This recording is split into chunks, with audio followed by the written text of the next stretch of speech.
এই পিঠাটা বানানোর সময় আমি নিজেই লোভ সামলাতে পারছিলাম না, কতটা মচমচে। আপনারা আশা করি ভিডিওটা দেখেই বুঝতে পারছেন।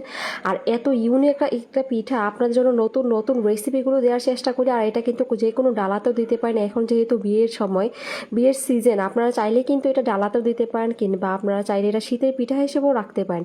একটা ইউনিক রেসিপি নিয়ে এসেছি আপনাদের জন্য নতুন। আশা করি আপনাদের অনেক বেশি ভালো লাগবে। যদি ভালো লেগে থাকে অবশ্যই লাইক, কমেন্ট আর শেয়ার করতে ভুলবেন না। প্রথমে এখানে আটা নিয়েছি 1 কাপ পরিমাণ, তার সাথে পরিমাণ মতো লবণ দিয়ে মিক্স করে নিয়েছি।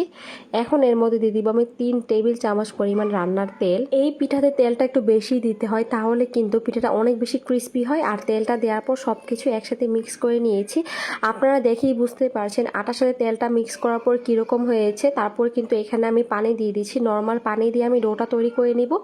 আর ডোটা কিন্তু খুব বেশি নরম করা যাবে না, মোটামুটি একদমই নরম না, আবার একদমই শক্ত না। আমি দেখিয়ে দিচ্ছি। আর ডোটা যখন তৈরি হয়ে যাবে তখন কিন্তু 5 মিনিট এভাবে করে মথে নেবেন।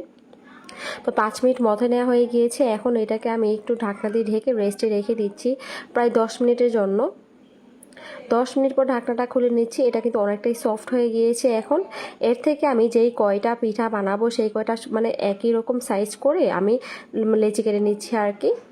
এতে করে সবগুলো পিঠার সাইজই একই রকম হবে। আমার এখানে 1 কাপ আটা দিয়ে প্রায় 11টা পিঠা তৈরি হয়েছে। তাহলে আপনারা ওই মেজারমেন্ট অনুযায়ী কিন্তু বেশি আটা দিলে বেশি তৈরি করতে পারবেন।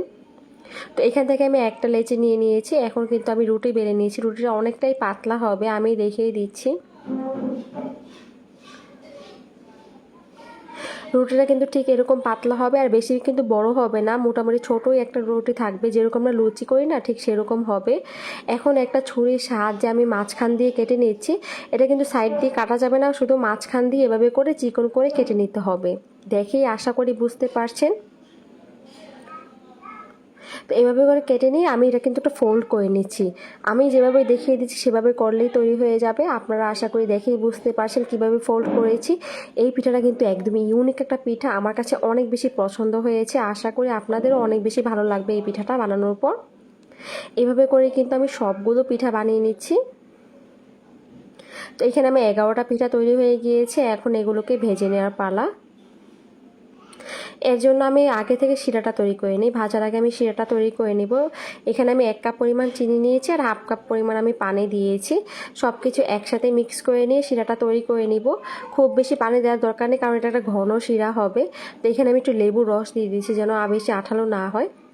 আর শিরাটা কীরকম হবে একটু দেখিয়ে দিচ্ছি হাত দিয়ে। ঠিক একটা তার যখন হয় তখনই আপনারা বন্ধ করে দিবেন।